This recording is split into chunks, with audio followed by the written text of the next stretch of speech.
All right, so now that we have covered left hemisphere, the right hemisphere, some basic subcortical structures, let's start bringing all this together and talk about how these things get negatively impacted in traumatic brain injury. So to begin with, some statistics. Traumatic brain injuries, TBIs, are not uncommon. There are about 2 million each year in the U.S. Most everyone probably knows someone that has been through a TBI. We have different groups of the population that are more susceptible to traumatic brain injury or more likely to get one. Young adults and teenagers between the ages of 14 to the early 20s are at high likelihood of getting a traumatic brain injury. In this group, males are 2 to 5 times more likely to acquire a TBI than a female.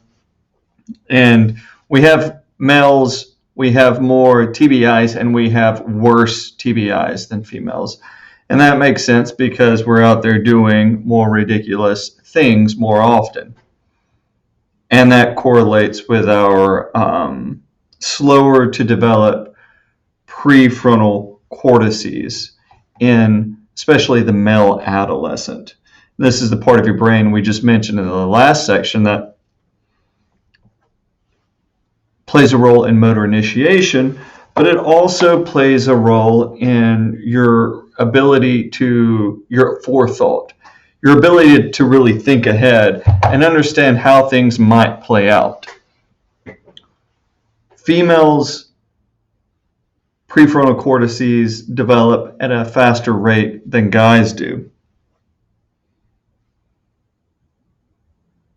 This is why young men make such great combat soldiers, because we're more willing to rush into combat. There's that lack of forethought. Once a soldier gets to a certain age, there's going to be the potential of more hesitation because he's thinking too far ahead. He's thinking about his family at home, for instance. Also, the elderly are at increased risk of traumatic brain injury, and this is because of them falling and hitting their heads. Very young children are at an increased risk of TBI, specifically young autistic kids are. Autistic kids are much more likely to be putting themselves in dangerous situations that they don't understand. And the most obvious of these is running out into the road. And if you work with kids with autism, when you walk them out to their parents, you leave the clinic, you walk into the parking lot, you have to have a grip on their hand because they will pull away from you and they will dart out into the parking lot, oftentimes into the road. I've seen it happen. I've seen it happen with the mother standing there talking to me. So that's something you have to be aware of, not just autistic kids, but any kids.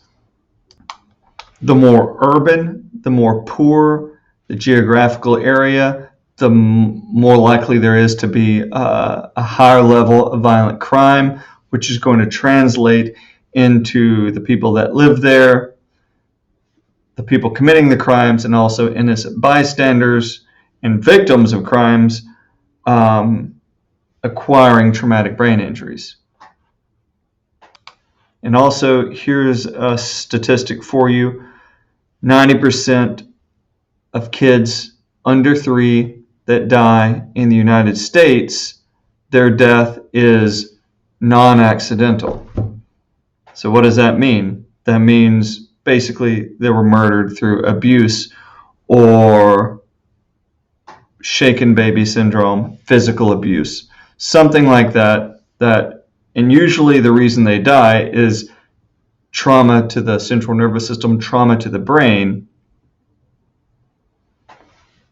So that's a very real thing, and we're going to talk more about that in grad school. When we talk about traumatic brain injury, we largely categorize them by closed head injury versus open head injury. Closed head injury, traumatic brain injuries, the skull is left intact, and basically the brain is damaged while it's inside the skull. And there's different mechanisms that can damage the brain without breaking open the skull. I'm going to get into that in a minute. The other category is open head injury.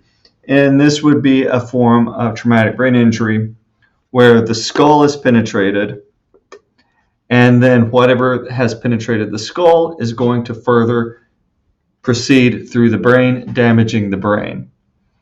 So the most obvious example of an open head traumatic brain injury would be a gunshot wound to the head. So going back to closed head injuries, the cranium, the skull case is intact, it's not broken. Nothing has penetrated into the brain. But some force has been enacted on the brain within the skull which has damaged it. I'm going to give you three situations. The first is coup contra coup style head injury. We've probably already mentioned this to some degree. Your classic motor vehicle accident, car wreck.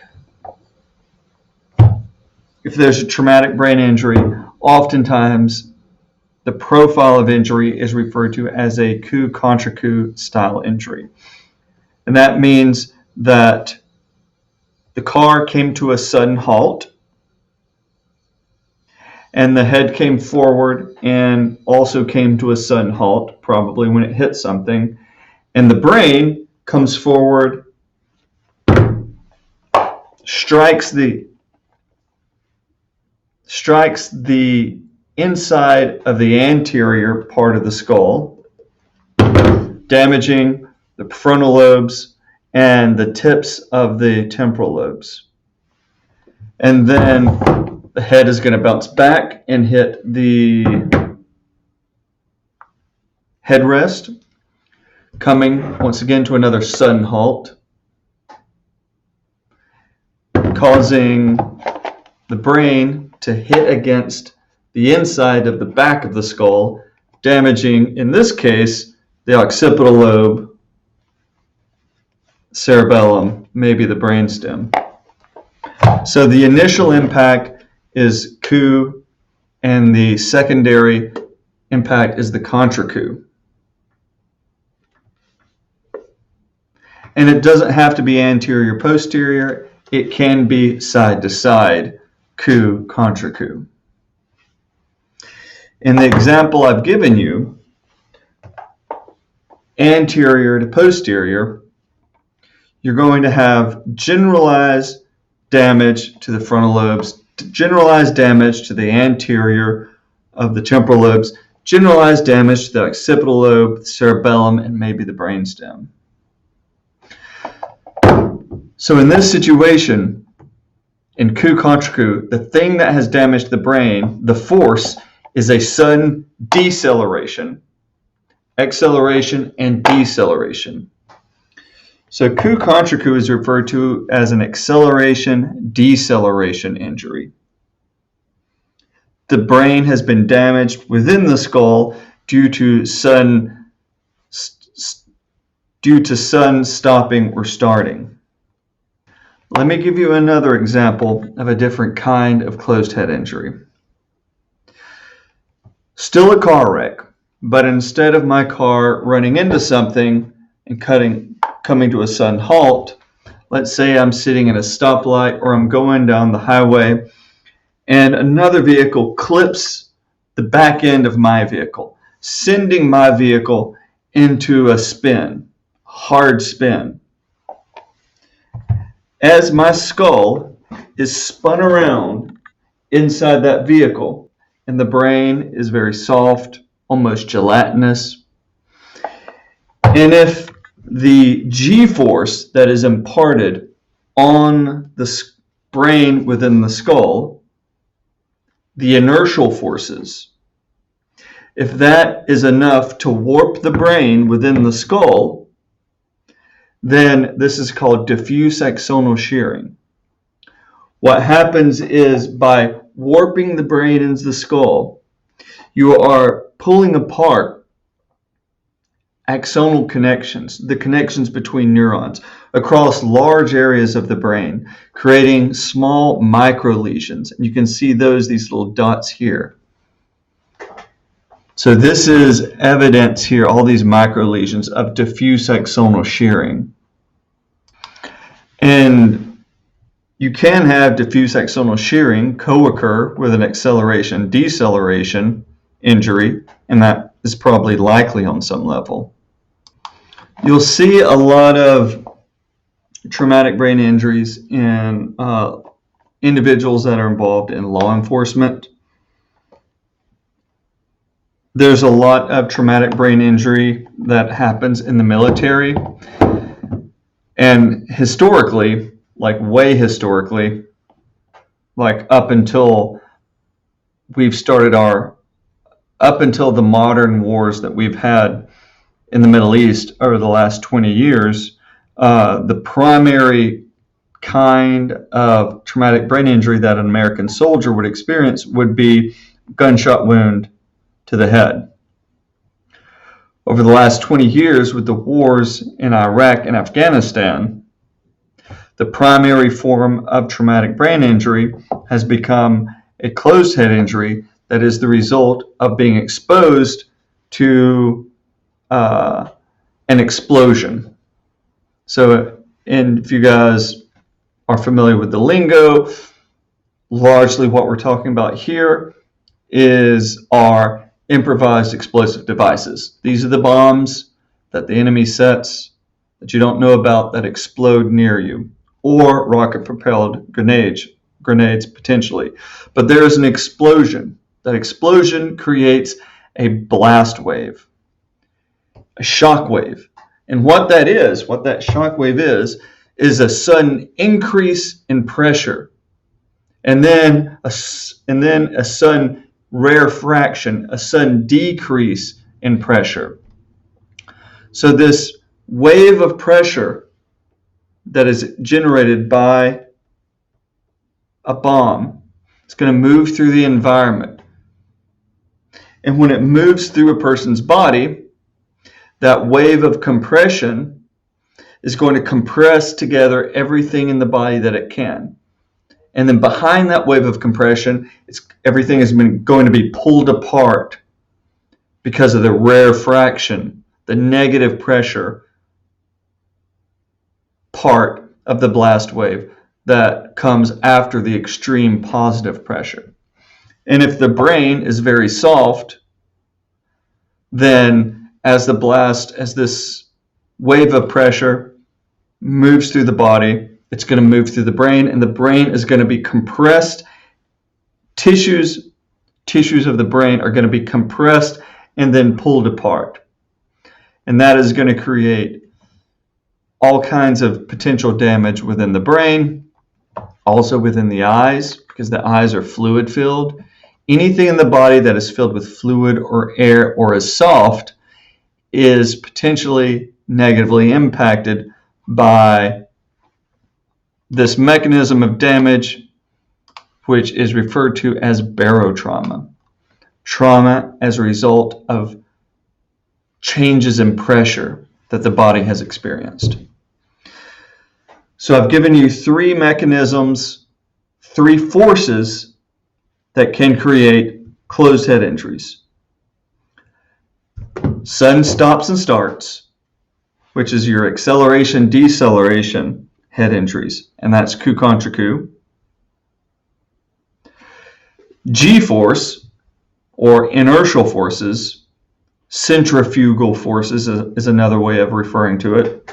And this is not the result of a sudden stop or start. This is the result of your body being spun so hard that it warps the brain and the skull. And the last one I just described, barotrauma. In closed head injuries, as I mentioned, it's very generalized damage across large areas of the brain. So the function of the brain is going to be depressed across the board because the brain itself has been damaged all over.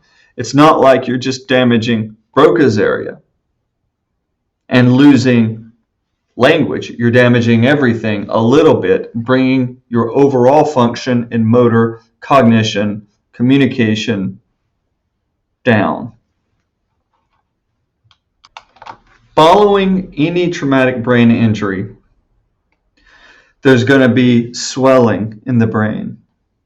And the body is going to want to pump more blood into the brain to help with the healing.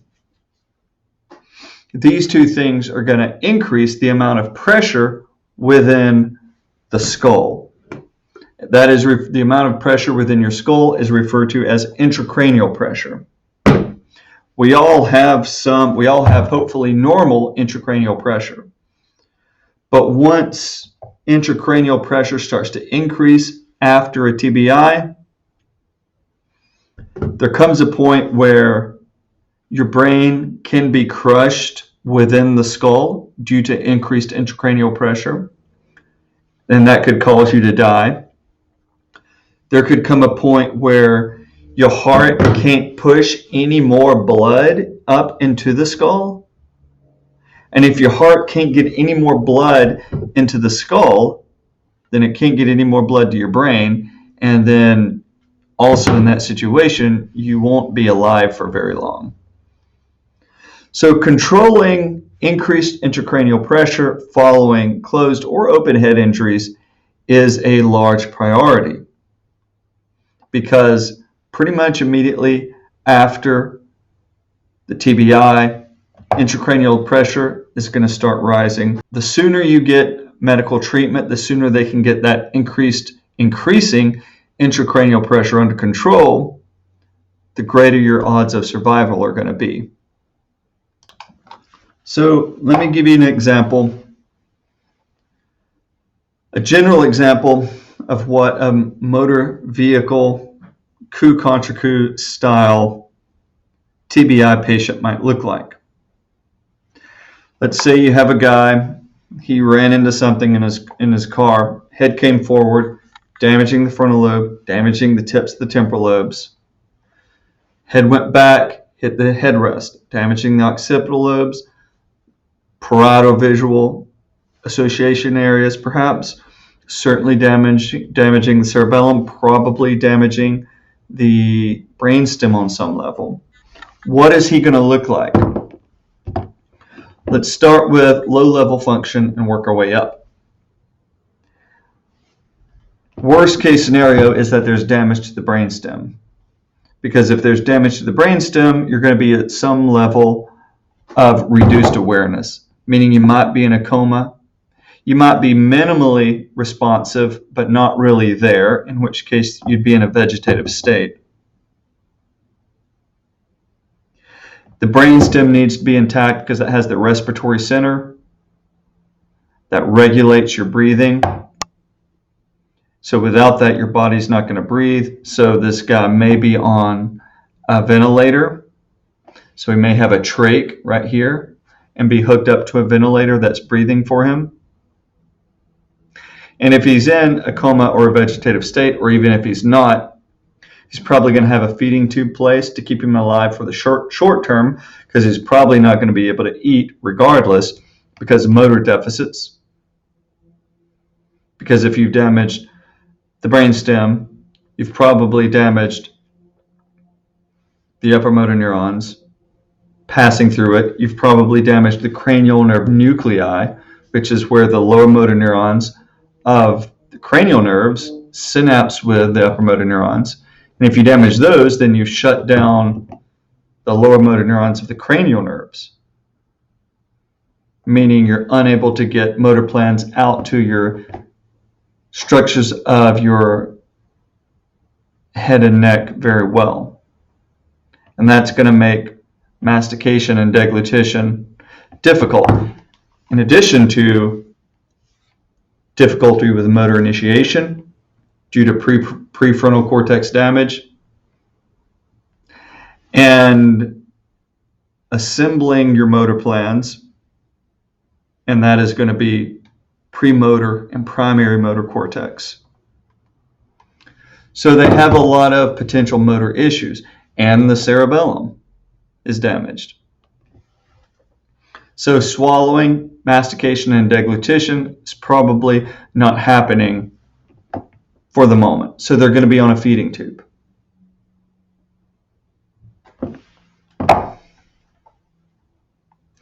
Now let's say that the brainstem is fine, but the frontal lobes, temporal lobes, occipital, parietal, cerebellum is damaged. Coup contra coup, right? What is this guy going to look like? Well, if the brainstem is intact, then he's at least going to be awake and looking around. He's still going to be pretty motorically impaired, though. He's going to have trouble initiating motor movement because of the prefrontal cortices are damaged. He's going to have probably some difficulty planning that motor movement that he is able to initiate due to premotor and primary motor cortex issues. Even if he is able to initiate motor movement, assemble a raw motor plan, the cerebellum has been damaged, so it's not going to be able to really do its job in monitoring motor movements. So he's going to be very ataxic.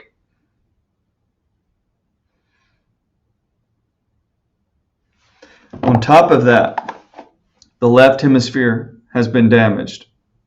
The left frontal lobe has been damaged. So he's probably going to have difficulties with expressive language, problem solving, memory deficits, attention deficits, visual deficits, visual processing deficits, memory deficits from the temporal lobes.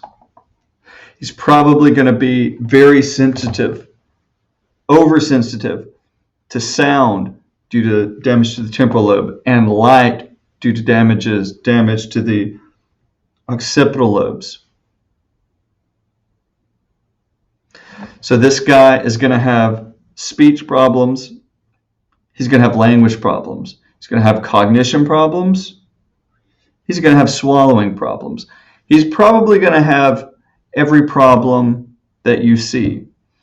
If you work with a traumatic brain injury patient, from the moment that they come out of a coma to the moment they transition back, we'll say, into high school or back into college, you probably have targeted in that client every deficit that you are capable of targeting professionally as a speech therapist. Now let's talk about open head injuries. So open head injuries occur when something has penetrated the skull and damaged the brain by passing through it. So usually you're talking gunshot wound to the head. Maybe someone fell on something that passed into their skull, through their skull into their brain, like a metal rod or something. That does happen. People have bizarre accidents. Whereas in closed head injuries, the damage is more generalized. Open head injuries, the damage to the brain can be more specific. Open head injuries can present more like a stroke that has damaged a single area of the brain. So the symptoms someone is going to experience following any traumatic brain injury are related to the parts of the brain that were damaged and the severity of that damage. In closed head injuries, lots of the brain is damaged. So they have basically deficits in everything, oftentimes. Open head injuries, the damage can be more localized, more specific within the brain, which can translate into more specific deficits. One of the best known and earliest cases we have of an open head injury is the story of a guy named Phineas Gage. And this is a photograph of him, actually, that just surfaced a few years ago. Phineas Gage was a railroad worker, and his job was to pack explosives down into a hole in the rock after they drilled the hole. So he's packing those explosives with this metal rod that you see here in his hand. The metal rod hits the side of the rock face, generates a spark, which falls on the explosives, igniting the explosives, which shoots that metal rod up through his left eye, up through into his skull, damaging the prefrontal cortices. It is commonly said that Phineas Gage did not lose consciousness after his injury. It is said that, in fact, he sat upright in the wagon afterwards on the way to the doctor. That's a very different presentation than someone in a coma, right? That's the difference between localized, specific damage versus generalized damage. So in this case, his frontal lobes were damaged, the prefrontal lobes specifically. So no subcortical areas, no brainstem, no cerebellum, no autonomic areas. He simply lost his prefrontal cortices. So the deficits that he displayed thereafter reflected that. He was impulsive. Social inhibition was gone. He couldn't hold a job because his executive functioning skills were impaired. He made money by traveling around and he let people take pictures of him holding this metal rod. Another example of an open head traumatic brain injury is the case of Gabby Gifford. She was a congresswoman. In 2011, she was walking out of a grocery store. A guy with schizophrenia, I believe schizophrenia, walked up to her with a gun, shot her point blank. The bullet entered the left hemisphere about right here, I would say, and it exited about right here. So very much impacting the zone of language. So when you see Gabby Gifford's now, she very much presents with expressive language deficits. She came out of that injury, that open head injury, with very specific deficits in language that corresponded to that part of her brain that had been damaged. Captain Kelly, thank you for your help in bringing your wife here. Ms. Giffords. Okay.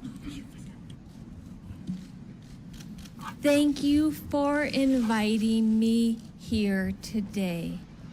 This is an important conversation for our children, for our communities, for Democrats and Republicans. Speaking is difficult, but I need to say something important. Violence is a big problem. Too many children are dying. Too many children. All right, so you can see there that she's reading and she's doing quite well. That is a very closely rehearsed speech that she is giving. Increased intracranial pressure is a problem to be worried about in all TBIs. But if you've already damaged the skull, if you already put a hole in the skull with an open head injury, then that might be giving the brain some space to swell out of without damaging itself. So there may be some pressure relief. Oftentimes in closed head injuries, the docs will go in and they will, to help control for increased intracranial pressure, they'll cut off part of the skull, put it in a freezer, sew the scalp back of the person, and allow the brain to swell up as much as it wants to, and then wait until the swelling recedes. And then they'll go back in and put the skull, that piece of the skull, back on, thereby avoiding the brain being crushed within the skull by increased intracranial pressure. So possible symptoms and deficits of TBI really can be anything, because the brain basically does everything that we as humans do. So, and any of those things that we do that originates at the brain can be taken away by brain damage. So generally speaking, global cognitive deficits, so deficits across the board. There can be delayed symptoms, and you see this a lot in concussion, concentration and memory complaints, irritability, anxiety, other personality changes, aggression, sensitivity to light and noise, which I mentioned a second ago, problems with sleep, problems with depression and other psychological issues, changes to taste and smell, possibly, and the likelihood of someone surviving and then recovering from their traumatic brain injury depends on a number of factors. Some of the most important ones are how quickly that individual gets to medical treatment after onset of the trauma. And that is what the golden hour refers to. After trauma to the brain, that swelling to the brain is going to start to increase. Intracranial pressure is going to increase. If you don't get prompt medical treatment to address that problem within an hour, after that hour, your odds of surviving begin to decrease dramatically. So you've got about a buffer of an hour in which you can get medical treatment and survive, likely survive. But after an hour, if you haven't gotten medical treatment, then the odds of you surviving are going to start decreasing more dramatically. And that is in large part due to increasing intracranial pressure. The severity of the trauma to the brain also obviously is going to dictate if you're able to survive it. And then if you do survive, how much the brain is going to be able to heal itself and recover. The location of the damage to the brain is going to in large part dictate if you're able to survive, and if you are able to survive, how much you're able to recover. Do you have any secondary injuries? The more injuries you have co-occurring, the more difficult, the more the body has to work to recover from everything, the more difficult it is to recover from a TBI. If you've acquired a TBI and are in a coma, the longer that coma lasts, the worse your long-term prognosis is for recovery. Now, there's something called post-traumatic amnesia. You'll see this in TBIs and in strokes. But basically, after trauma to the brain or after stroke, if it's a bad stroke, the patient's memory will be erased back in time, usually at least 2 weeks leading up to the trauma. And the more severe the damage to the brain is, the more the loss, the further that loss of memory is going to reach back into time. And the word for this, a word for this, is retrograde amnesia. You're losing memories that you had. So after the trauma, the longer it takes for someone to start regaining those memories of that 2 weeks to a month or couple months leading up to the trauma, the more negative a prognostic factor that is for their long-term recovery. The younger an individual is, to a degree, the better their prognosis becomes. So your recovery, if you're like 50, 45 and above, your brain is less plastic than someone, we'll say, that is in their 20s or even in their teens,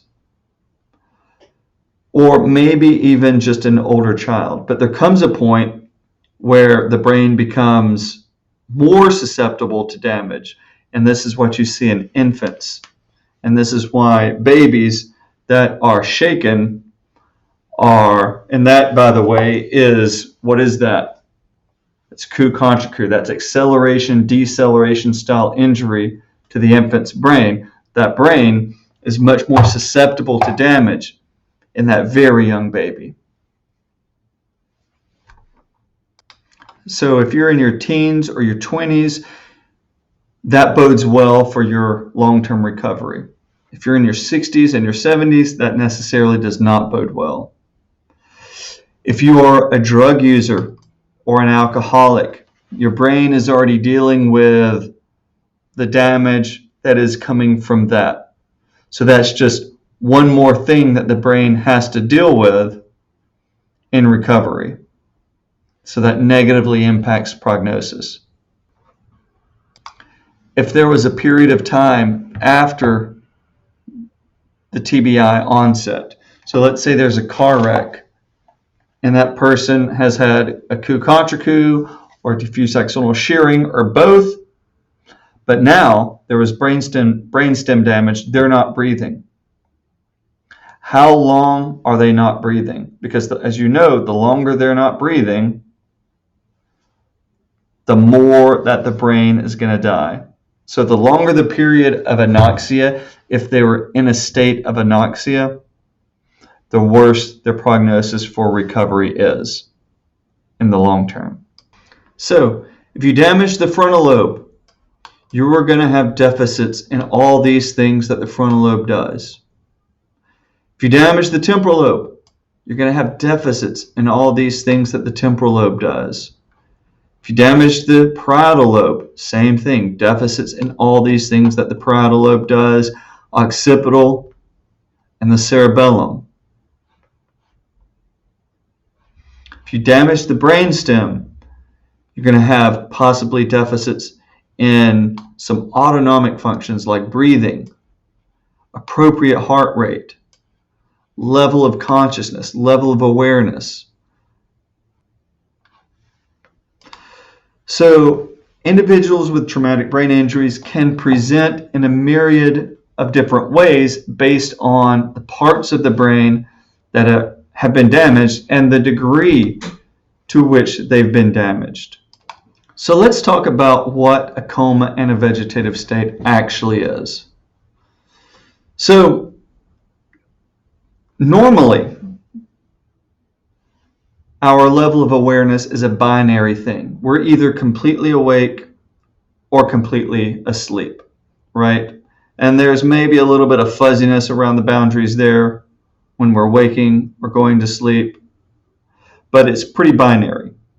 But that is produced for us by the reticular activation formation, which is in the brainstem. Damage to the brainstem can take your sleep-wake, your level of arousal, off of a binary system and put it more on a spectrum, where you could be stuck in a level of awareness, a level of wakefulness, somewhere between being completely asleep and completely awake. So let's look down here at this image. I found that the best way to explain these things is to use this diagram. So on the y-axis here, you have content of consciousness, awareness. So think of this as being your cognition, being alert to who you are and where you are. And over here you have your level of consciousness, wakefulness. Think of this essentially as just being the body being awake.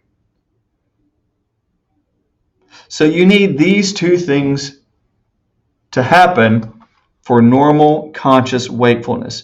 You need a high degree of your body being normally awake, and you need a high degree of your mind being aware of what's going on, right?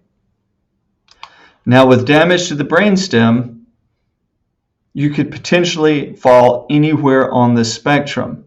If we look at the worst case scenario, which is, we'll say, a deep coma, someone in a deep coma, their body is very much not awake. So their body is unresponsive. And their mind is also not there either. So this would be a coma. Now let's contrast that with a vegetative state and maybe minimally conscious state. In this situation, you can see that the body is awake, but the mind is still not aware of itself. So for these individuals, vegetative state, their body has a sleep-wake cycle. Their eyes open and close and they blink. Their eyes may track a brightly colored object across the room. There may be some reflexive laughter or crying even coming out of the body. But there's no or reduced awareness, reduced cognition, depending on the depth of the vegetative state. How deep a person's coma or vegetative state is measured using what are known as Coma Scales. And the Glasgow Coma Scale, which you see here, is one of the more common coma scales that we use. So after a TBI, a patient will come into the hospital and probably the nurses will administer the coma scale.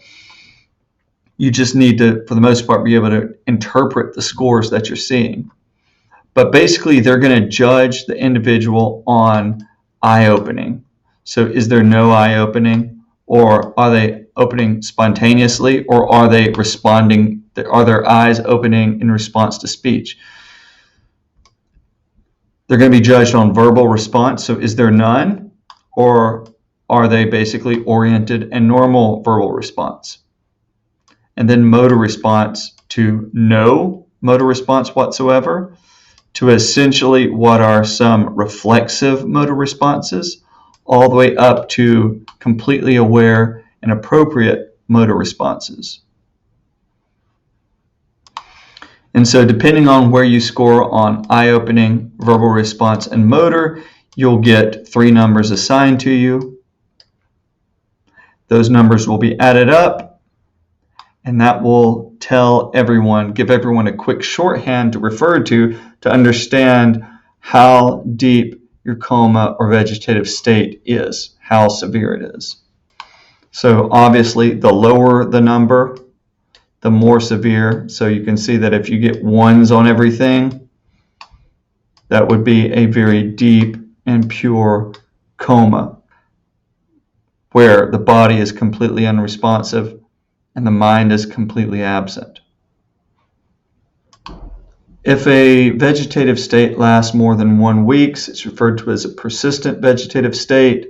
If it lasts more than a year, it's referred to as a permanent vegetative state. Here's a video of an individual with decreased ability to respond to what's going on around him. ਹਾਂਜੀ ਸੰਗੇ ਹਾਂਜੀ ਦਿਲ ਤੋਂ ਹੋਗਾ ਦਿਲ ਦਿਲ ਹੋਗਾ ਦਿਲ ਨੂੰ ਸਦਾ Hussain Hussain Hussain ਸੰਗੇ ਸੰਗੇ Hussain ਸੰਗੇ So they're trying to get his attention. रास को मिलोगा रास मिलोगा And you see रास मिलोगा he's able, his body responds to the sound, his body responds to the movement. But his awareness, his consciousness is not there.